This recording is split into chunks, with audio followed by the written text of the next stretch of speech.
Sinistro por atropelamento em via pública, parte 5 e final. Olá pessoal, neste quinto e último episódio desta série terceira com o tema sinistro cinematicamente deduzível, eu abordarei a prometida cereja do bolo, que consiste em resolver um sinistro de atropelamento com base em fato real, como os anteriores, porém este em conformidade com uma consultoria recente que eu realizei para a obtenção da velocidade de tráfego do veículo e também a velocidade de impacto na via. E o objetivo é obter o valor real mais próximo possível, utilizando o famoso método Sully, que permite obter a velocidade de impacto do veículo com a vítima, considerando a distância de imobilização do corpo no sítio do atropelamento e proximidades até o ponto de imobilização do veículo. E apenas lembrando, trata-se de um caso hipotético, porém tem como base alguns dados de uma consultoria que fiz recentemente, seguindo um cenário também bem aproximado do real. Não serão utilizados, obviamente, nem nomes e nem referências de localização. O objetivo é meramente didático. Então, vamos à solução. Supondo não haver sido encontrado, neste caso, nenhum ponto de impacto específico do veículo com a vítima na via considerada ou fora dela, talvez mesmo pela falta de um isolamento na área em tempo hábil, e por isso talvez alguma evidência como uma bolsa, um calçado, um boné, etc., ou mesmo um fragmento do veículo, como ocorreu em nosso episódio anterior com o limpador de para-brisas, talvez tenha sido recolhido inadvertidamente por um transeunte curioso e até bem intencionado, no afã de querer reunir os pertences junto à vítima antes da chegada da polícia criminal. Ou não havia mesmo a possibilidade da identificação de um ponto de impacto no local. Acompanhe a dinâmica do sinistro para ter um melhor entendimento dos detalhes. Sabe-se que a vítima sofreu o atropelamento por volta das 7h30 da manhã, durante uma segunda frenagem do veículo após poucos metros em seguida de uma manobra evasiva após uma primeira frenagem para evitar colisão em outro veículo estacionado no canto esquerdo da pista. Observe a ilustração com atenção aos detalhes. A vítima fatal, um homem de 35 anos de idade, 1,62 m de altura e 57 kg. O veículo trafegava na posição 0 mais à direita da via, de duas faixas de 8 metros de largura, ambas no mesmo sentido, e quando perdeu a direção, convertindo para um veículo estacionado no canto esquerdo em local apropriado, como mostrado. A primeira frenagem do veículo ocorreu no asfalto úmido ainda devido à precipitação chuvosa leve e produziu marcas de 12 metros e 35 centímetros, posição 1. A manobra evasiva foi executada com sucesso, conseguindo evitar a colisão, porém levando o condutor para o canto oposto da pista, que ao perceber que sairia do limite lateral direito desta para uma área de lazer com quadra de esportes e transeuntes passando, devido ao estrexamento do volante em nova manobra de frenagem que deixou marcas de 11 metros e 25 centímetros a 30 graus, com com o sentido de fluxo da via, posição 2. Atropelou um transeunte e colidiu parcialmente com o setor angular frontal esquerdo em um poste de concreto, rodou em torno do seu próprio eixo vertical e adentrou o terreno da área de lazer, restando imobilizado com o seu setor lateral esquerdo a 13,70 metros medidos paralelamente ao cruzamento da marca de frenagem do pneu esquerdo sobre o limite entre a via e o passeio, que era de concreto. O corpo da vítima restou imobilizado a 22,34 metros medidos de seu centro de massa paralelamente à via até o ponto central do setor anterior do veículo e a 7,70 metros da mesma origem, medido até o limite horizontal desta com o passeio. Não é possível dizer se a vítima tentava atravessar a faixa de segurança e já estava sobre ela em algum ponto, ou se transitava no acostamento pelo passeio naquele lado, ou ainda se a alguns metros mais para dentro do terreno. Não havia meio-fio delimitando os limites da via em ambos os lados, mas no lado direito, no sentido do fluxo, um trecho definido, um passeio, era revestido de uma fina camada de concreto de não mais que 5 centímetros de espessura. Verificou-se ainda que em seguida do passeio o terreno era arenoso com vários tufos de grama esparsos e também estava relativamente úmido. Não ter sido registrado marcas de frenagem na via não significa que o condutor não tenha executado tal manobra.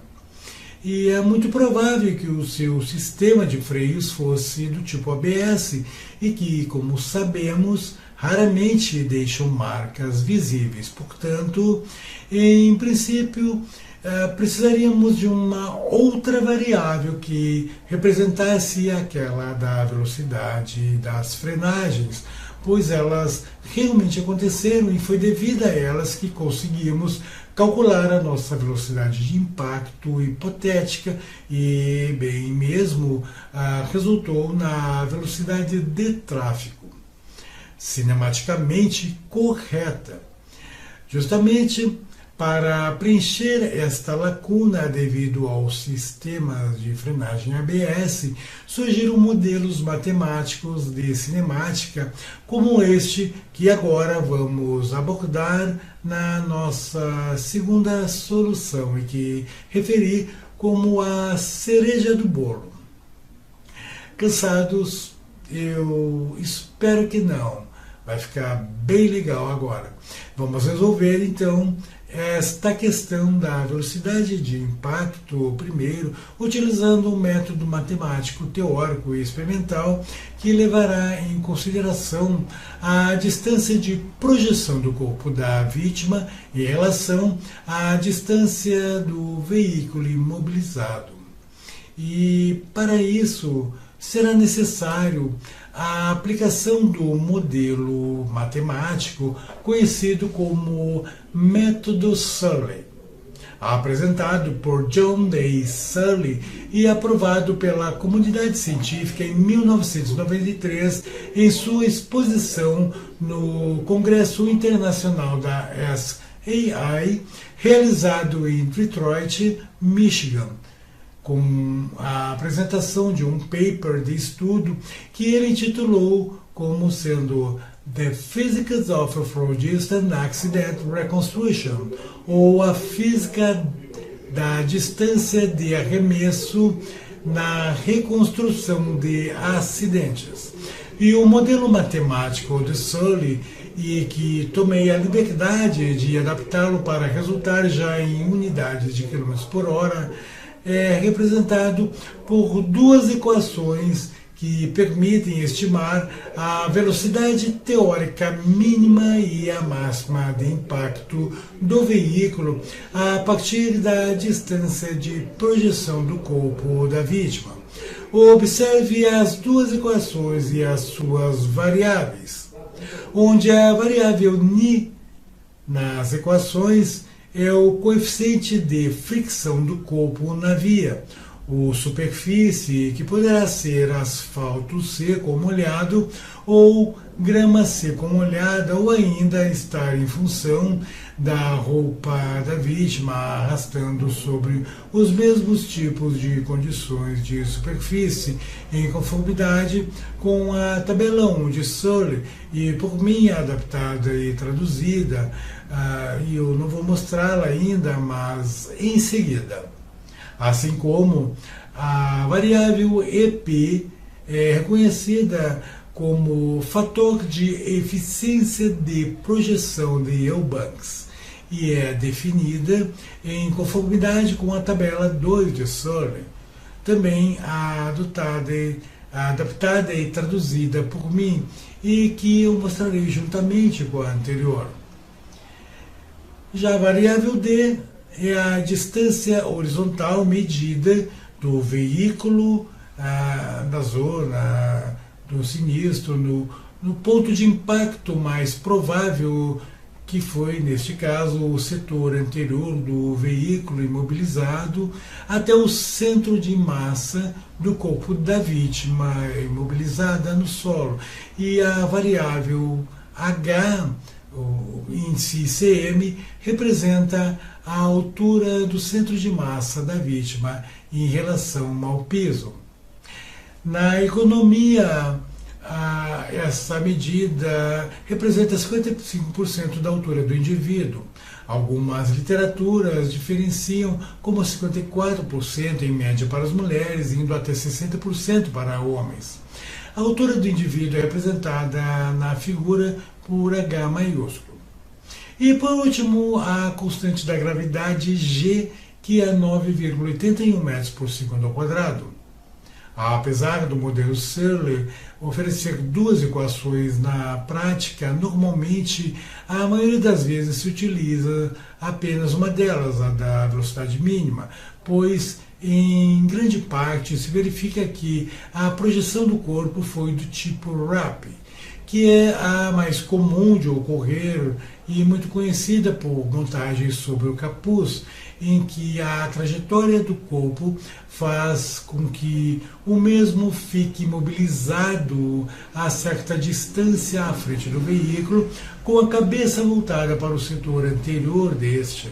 Observe, geralmente o veículo estava desacelerando, uma frenagem, ocorre dois pequenos impactos com a vítima e se dá um pouco mais acima do primeiro contato e um pouco abaixo do seu centro de massa. Eu abordei este tema no terceiro episódio da nossa série, quando eu tratei dos tipos de trajetória mais comuns descritas pelo corpo da vítima quando impactado. Já a segunda equação é mais indicada quando a projeção do corpo é do tipo forward ou projeção frontal, aquela em que o corpo da vítima resta imobilizado também à frente do veículo, mas desta vez com os pés voltados para o setor anterior deste. Porém, o coeficiente utilizado será outro e será obtido de uma relação de razão entre a massa do veículo e a soma da sua massa com a massa da vítima. É chamado de coeficiente de Hagg. Em nossa análise do caso, a vítima estava imobilizada com a cabeça voltada ao setor anterior do veículo, caracterizando, portanto, uma projeção do tipo RAP. Usaremos, assim, a primeira equação, aquela que dá a velocidade mínima. Então, vejam. Temos aqui a tabela 1 de Sully.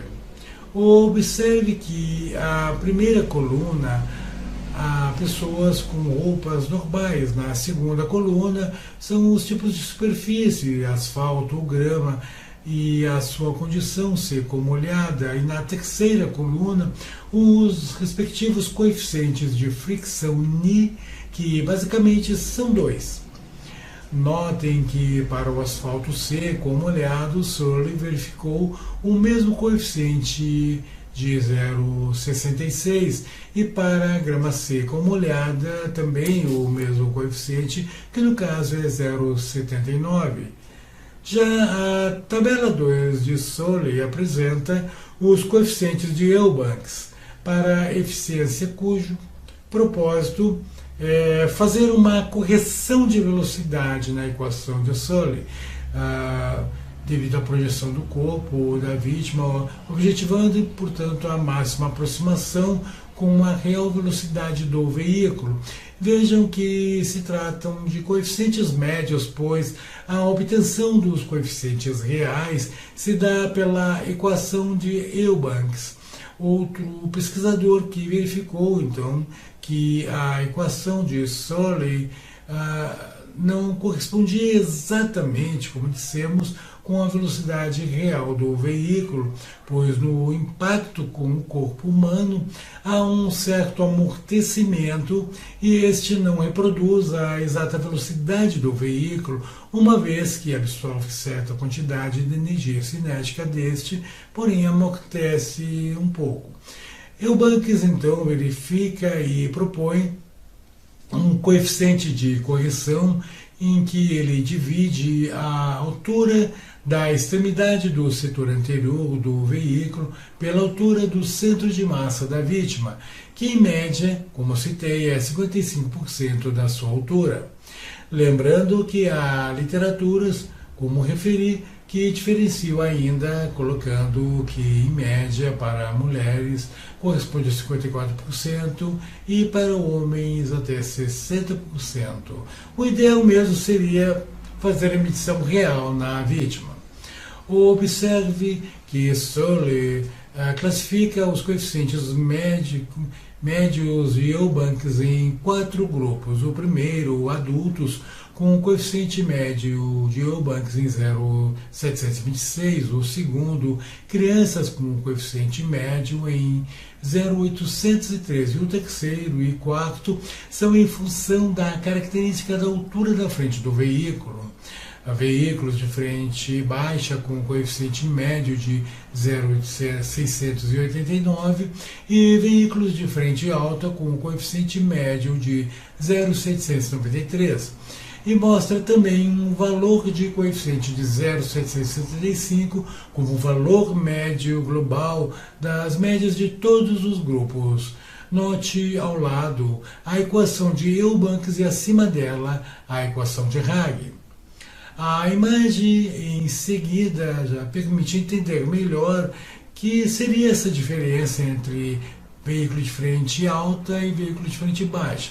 Os veículos de frente baixa têm a altura da extremidade do seu setor anterior abaixo do centro de massa da vítima e os de frente alta acima ou igual à do centro de massa da vítima.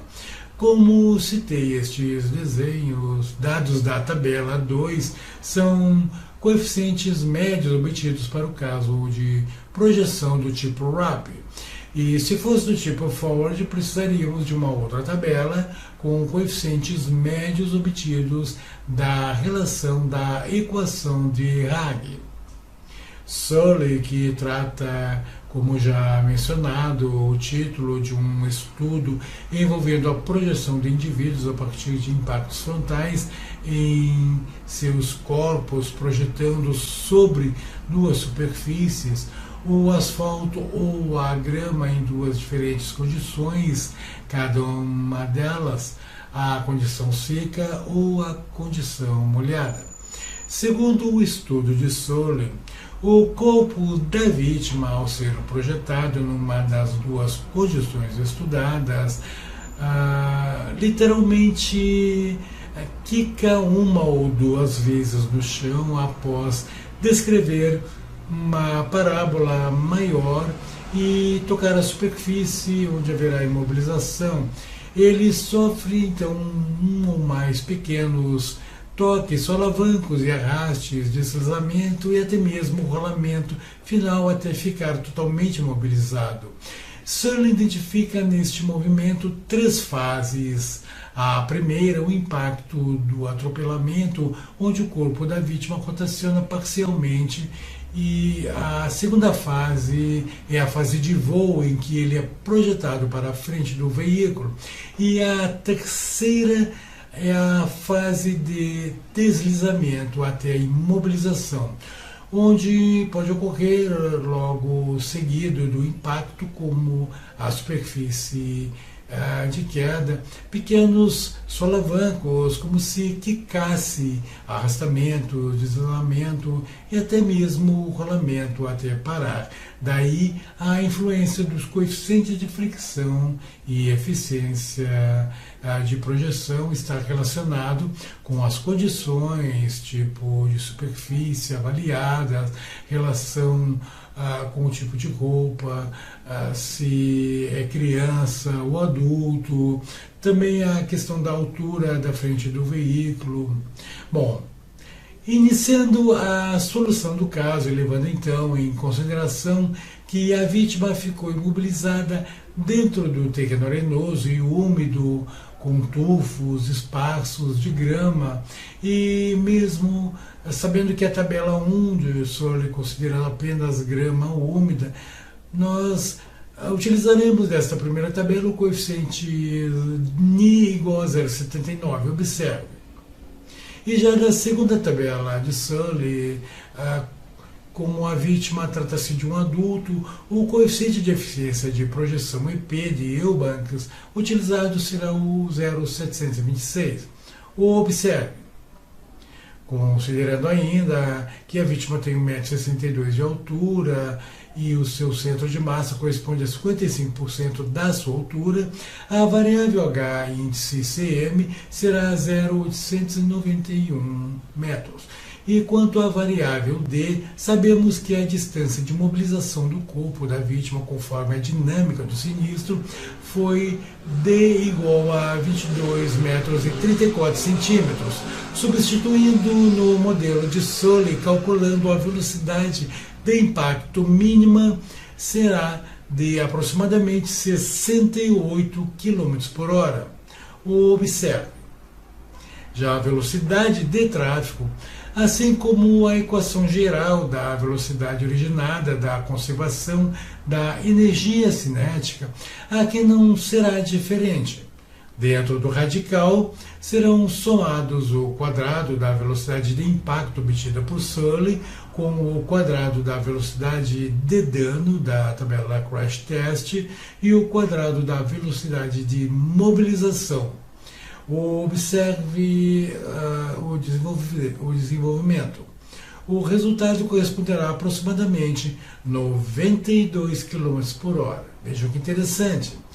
Olhem a tabela em seguida, ela permite comparar os valores obtidos exclusivamente com o método da conservação da energia cinética, considerando que ela levou em conta as marcas de frenagem na via, também o valor da velocidade de dano e a velocidade de imobilização com a velocidade de tráfego, que resulta da raiz quadrada da soma dos quadrados da velocidade de impacto de Searle, da velocidade de dano e velocidade de mobilização, assim como também a comparação entre a velocidade de impacto de Searle e a velocidade de impacto obtida pelo método da conservação da energia cinética, que vimos ter sido obtida pela raiz quadrada da diferença entre a velocidade de tráfego com a soma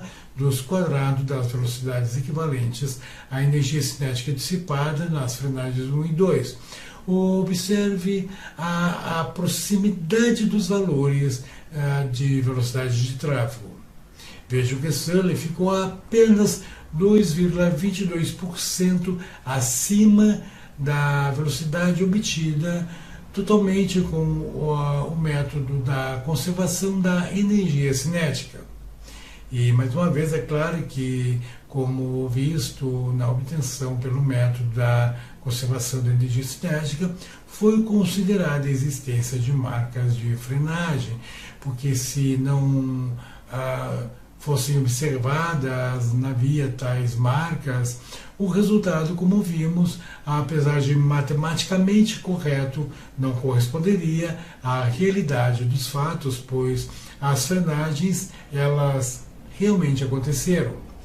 Observe agora a velocidade de impacto obtida para o veículo, exclusivamente pelo método Sully. Veja que a informação da existência ou não de marcas de frenagem na via em nada influenciou a sua obtenção. E apesar de ter ficado 9,68% acima da outra, que é aquela velocidade hipotética, e não esquecendo que essa comparação só é possível pela existência das marcas de frenagem, estes 9,68% são perfeitamente toleráveis, uma vez que ainda estaria dentro do campo de variação positiva ou negativa dos 10% de erro admitidos. Em resumo, o método de Sully tem se mostrado um dos mais eficazes para a aquisição das velocidades de impacto e de tráfego na via quando ocorre sinistro por atropelamento com projeção da vítima do tipo RAP, com ou sem marcas de frenagem, com o dano veicular ainda que mínimo, mesmo assim, pois ainda que não houvesse marcas de frenagem e colisão como um poste, uma árvore, um outro veículo, teria gerado algum dano estrutural leve, como um amassamento superficial no capô, uma quebra de para-choque ou farol, e que pode ser classificado na tabela Crash Test com velocidade de dano entre 5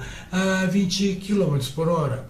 O problema, como havíamos comentado, é que a solução via conservação da energia cinética, como vimos, ficará um tanto comprometida, pois mesmo não aparecendo as marcas de frenagem, a energia cinética da frenagem foi consumida. E como saber esta perda de velocidade para chegar à velocidade de tráfego real do veículo, caso quiséssemos resolver sem a utilização do método Sully? Bom, a estimativa de velocidade de tráfego ela pode ser feita por outros métodos indiretos, como, por exemplo, o método da análise das deformações de componentes secundários, mesmo sem danos estruturais significativos. Componentes como para-choque, rodas, suspensão, amassamento no capô, podem apresentar sinais sutis de impacto e que já foi dito sobre esse ponto. Também pode-se comparar esses pequenos danos com testes experimentais, pode-se oferecer um indicativo de energia dissipada. Também o uso de testemunhos e registros externos, se houver, por exemplo, câmeras de segurança ou até registros de GPS do veículo antes da colisão. Estes dados eles podem ajudar a validar a estimativa de velocidade de tráfego. E no caso das câmaras frequentemente instaladas nas rodovias, por exemplo, é possível medir o tempo entre pontos específicos e pode ajudar a calcular, portanto, a velocidade média do veículo. Também buscar a correlação com estudos empíricos. Existem tabelas de correlação entre a velocidade de tráfego e a energia dissipada para diferentes tipos de impacto. Algumas pesquisas em engenharia forense analisam colisões sem marcas de frenagem e podem servir como referência. E embora não exista um método único e preciso, a combinação entre estas abordagens pode fornecer uma estimativa razoável da velocidade de tráfego antes do impacto com a vítima. E finalizando, para facilitar a análise, eu criei no Excel este formulário que permite analisar por SOR e também pelo método da conservação da energia cinética. Vejam que ele mostra o caso já estudado com duas frenagens de comprimentos D1 e D2 na via e também a imobilização em D3 após o atropelamento e o impacto com o poste. Também a velocidade de dano, ela é pega na tabela de crash test abaixo. Depois, mais abaixo, nós vemos as velocidades das frenagens, da imobilização do veículo. E mais abaixo ainda, as entradas dos coeficientes de atrito das frenagens 1 e frenagem 2, que no caso são iguais, pois ocorreram na mesma via, no local onde ocorreu posteriormente também a imobilização do corpo. E mais abaixo, os dados de entrada de SUR referentes à vítima. Observem, temos o coeficiente de fricção da tabela 1 de SUR e o coeficiente de eficiência de Eubanks da tabela 2 de SUR. Aqui nós inserimos a altura da vítima e a distância de imobilização no outro campo, mobilização do corpo da vítima em relação ao veículo. Os dados de saída são, portanto, a velocidade de impacto, segundo o método SOLI, e a velocidade de tráfego na via, que considera o impacto de SOLI, o dano e também a velocidade do veículo. E, por fim, as velocidades de impacto e de tráfego, utilizando o método da conservação da energia cinética. Vamos testar o problema rapidamente, como por exemplo, se o veículo utilizasse freios ABS, trafegando em uma via de asfalto seco, portanto não houve a detecção de marcas de frenagem e também nem registro de deformações estruturais consideráveis quando ocorre uma colisão com um poste, um outro veículo, mas houve a quebra do para-choque, algum amassamento no capô, tendo ficado os pedaços do para-choque na via 27 metros distante do veículo mobilizado. E supondo que a vítima seja uma criança de 1,10 m de altura e tenha ficado imobilizada 21 metros após o veículo, nós poderíamos calcular com este formulário, utilizando o método SUR e o método da energia cinética. Vamos verificar então no formulário. Muito bem, pessoal, nós temos em tela o formulário Excel para a obtenção da velocidade de impacto em conformidade com o método SUR e também forma mista ali para o cálculo da velocidade de tráfego, que utilizará, portanto, o quadrado desta velocidade de impacto de SUR mais o quadrado da velocidade de dano mais o quadrado da velocidade de imobilização, bem como temos a possibilidade de calcular pelo método da conservação da energia cinética a velocidade de tráfego e também a velocidade de impacto com a vítima. Vamos começar então, de acordo com a descrição do sinistro, o veículo colidiu com a vítima, certo? Havendo a quebra do para-choque e o veículo ficando imobilizado a 27 metros à frente dos fragmentos na via.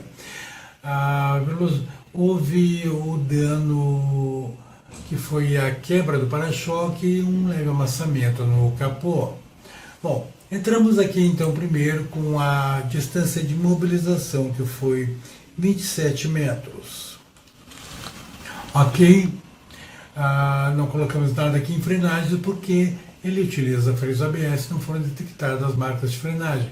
Entretanto, precisamos da velocidade de dano, e essa nós vamos buscar na tabela Crash Test, que vai nos informar, e ali nas 3 primeiras linhas, temos na terceira a questão da quebra do para-choque, consta ali também a questão do radiador, mas tivemos apenas a quebra do para-choque, estilhaçamento de uma parte e também amassamentos no capô.